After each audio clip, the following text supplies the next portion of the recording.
If you've ever been inside a Walmart late at night, you've probably seen at least one person who made you do a double take. Most of the time, those encounters become funny stories. Strange outfits, strange behavior, the kind of thing people laugh about afterward. But sometimes, the wrong person notices you. And sometimes, they don't forget you. This happened on the Thursday before Black Friday. The store was staying open extra late because of the holiday rush, and around 11 o'clock that night, I drove over to my local Walmart looking for a new laptop. The place was packed with shoppers trying to grab early deals before the chaos of Black Friday officially began. Bright fluorescent lights reflected off polished floors while shopping carts rattled through crowded aisles. Employees looked exhausted.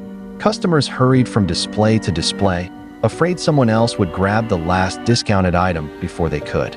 I headed straight for the electronics section. After a few minutes of searching, I found exactly what I wanted. There was only one left.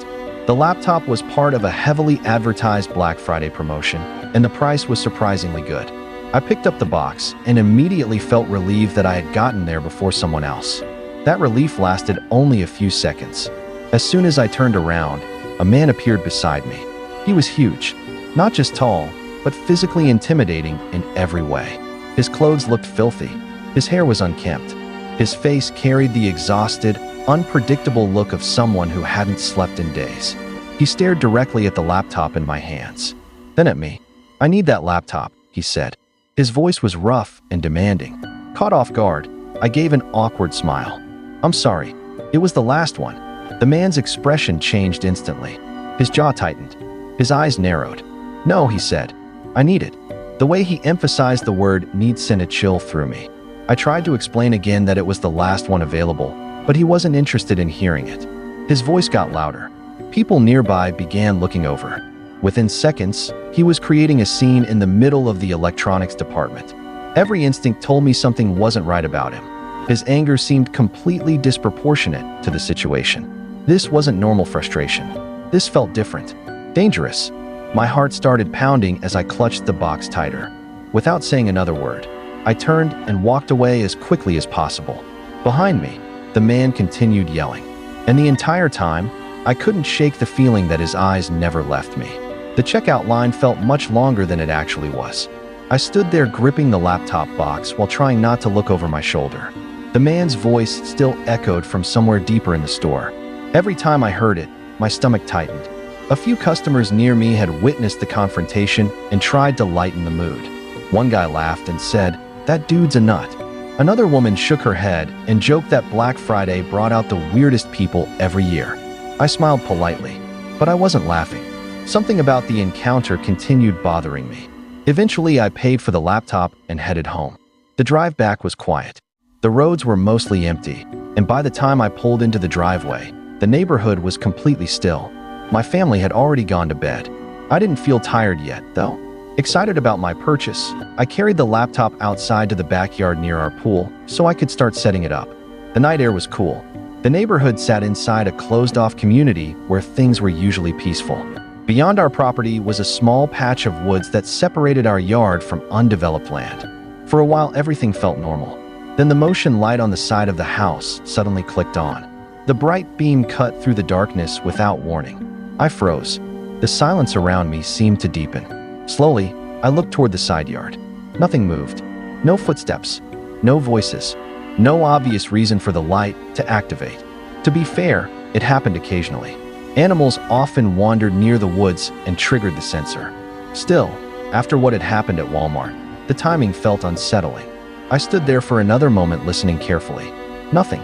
Yet an uncomfortable feeling settled into my chest. Finally, I grabbed the laptop and went back inside. I locked the door behind me and moved into the living room to continue setting everything up. A few minutes later, just as I started relaxing again, a sudden electronic scream shattered the silence. A car alarm. Loud. Continuous. I immediately recognized it. My Cadillac. I rushed to the window and looked outside. Sure enough, my car's lights were flashing. Confused, I ran upstairs, grabbed my keys, and hit the panic button. Nothing happened.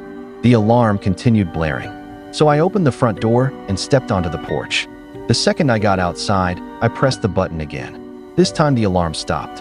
The neighborhood fell silent. That's when I noticed something strange. A vehicle was parked directly in front of our house, and I was almost certain it hadn't been there when I arrived home. At first, I simply stared at the unfamiliar vehicle. The engine wasn't running. The headlights were off. It just sat there quietly beneath the streetlights. That alone was unusual. In our neighborhood, people didn't normally park on the street. Everyone had massive driveways. Visitors used driveways too. A random car sitting outside a house after midnight immediately stood out. A cold feeling spread through my body. I stepped down from the porch for a better look. Then I saw movement inside the vehicle. Someone was sitting behind the wheel, watching. I couldn't make out many details from the distance, but I knew enough.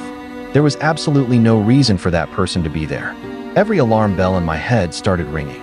I turned around immediately and went back inside. The door locked behind me with a solid click. For a moment, I stood there trying to convince myself I was overreacting. Maybe it was someone lost. Maybe they were waiting for somebody. Maybe there was a perfectly innocent explanation. But deep down, I didn't believe any of those possibilities. I headed upstairs and knocked on my mother's bedroom door. When she opened it, I could tell she was half asleep. "I think someone outside means us harm," I told her. That sentence woke her up instantly. My parents had a complicated situation, and my father wasn't always staying at the house. On that particular night, he wasn't there. Had he been home, everything might have felt different, safer. My mother followed me downstairs. Her face became more concerned with every detail I explained. The strange man at Walmart, the motion light, the car alarm, the unfamiliar vehicle. Quietly, we approached the front door. My mother leaned forward and looked through the peephole. The reaction was immediate. She gasped. Both hands flew over her mouth. I had never seen fear appear so quickly on someone's face. My stomach dropped. "What is it?" I whispered. She moved aside. I looked through the peephole. The sight nearly made me sick. Standing directly on our front stoop was a massive figure. Even through the distorted lens, I recognized him instantly. The same dirty, intimidating man from Walmart. For a second, I couldn't breathe. My mind struggled to process what I was seeing. Then a horrifying realization crashed into me. He had followed me, all the way home. I leaned toward my mother. "I think that's the guy from Walmart." The words barely left my mouth before the doorknob slowly began turning. The man was trying to open the door, and he was standing only inches away from us. The doorknob rattled once, then again. When it became obvious the door was locked, the man abandoned any attempt at subtlety. A thunderous bang shook the entire entryway. My mother jumped backward. Another slam followed, then another. Each impact echoed through the house like a gunshot. The man started pounding on the front door with terrifying force. My mother let out a frightened cry. The sound woke my younger sister, who emerged from her bedroom confused and frightened. The moment she realized something was wrong, panic spread through the house. The pounding continued. Every strike felt like it might be the one that finally broke the door open. Then, just as suddenly as it began, it stopped. Silence. Complete silence. The absence of noise somehow felt worse. My mother immediately called 911. Her voice trembled as she explained that someone was attempting to break into our home. The dispatcher assured her that officers were already on their way. We waited. Those few minutes felt endless. Every creak in the house sounded suspicious. Every shadow seemed threatening. I remember listening to my own breathing and wondering where the man had gone. Had he left? Was he still outside? Was he looking for another way in? No one knew. My mother remained on the phone with emergency services. My sister stood frozen with tears in her eyes. Then it happened. A violent crash exploded from somewhere downstairs. Glass shattered. The sound was unmistakable. A window. Someone had broken a window. My mother screamed. My sister started crying. The reality hit all of us at once. The man wasn't outside anymore. He was inside the house. Adrenaline surged through my body. I told my mother and sister to run upstairs immediately. Without waiting for an argument, they did. I rushed toward the den where the noise had come from. The door to the room was open. Heart pounding, I slammed it shut and locked it. For several seconds, I stood there expecting the handle to start shaking, expecting a body to crash against the other side, expecting anything. But nothing happened. The house became eerily quiet again. That silence felt unnatural, almost calculated. I stood frozen, listening, waiting. The uncertainty was unbearable. Then, somewhere outside, I heard a sound I had never been happier to hear in my life. A police siren. Brief, sharp, and getting closer. The officers had arrived. The moment I heard the siren, relief flooded through me. Not complete relief. The man was still somewhere inside the house. But for the first time since seeing him outside our door, it felt like we might actually be safe. Blue and red lights flashed through the windows. I rushed toward the front of the house and met the officers outside. The response time felt unbelievably fast. Breathless, I explained what had happened and led them toward the den. Broken glass covered part of the floor near the shattered window. The cold night air drifted into the room through the opening. The officers entered cautiously.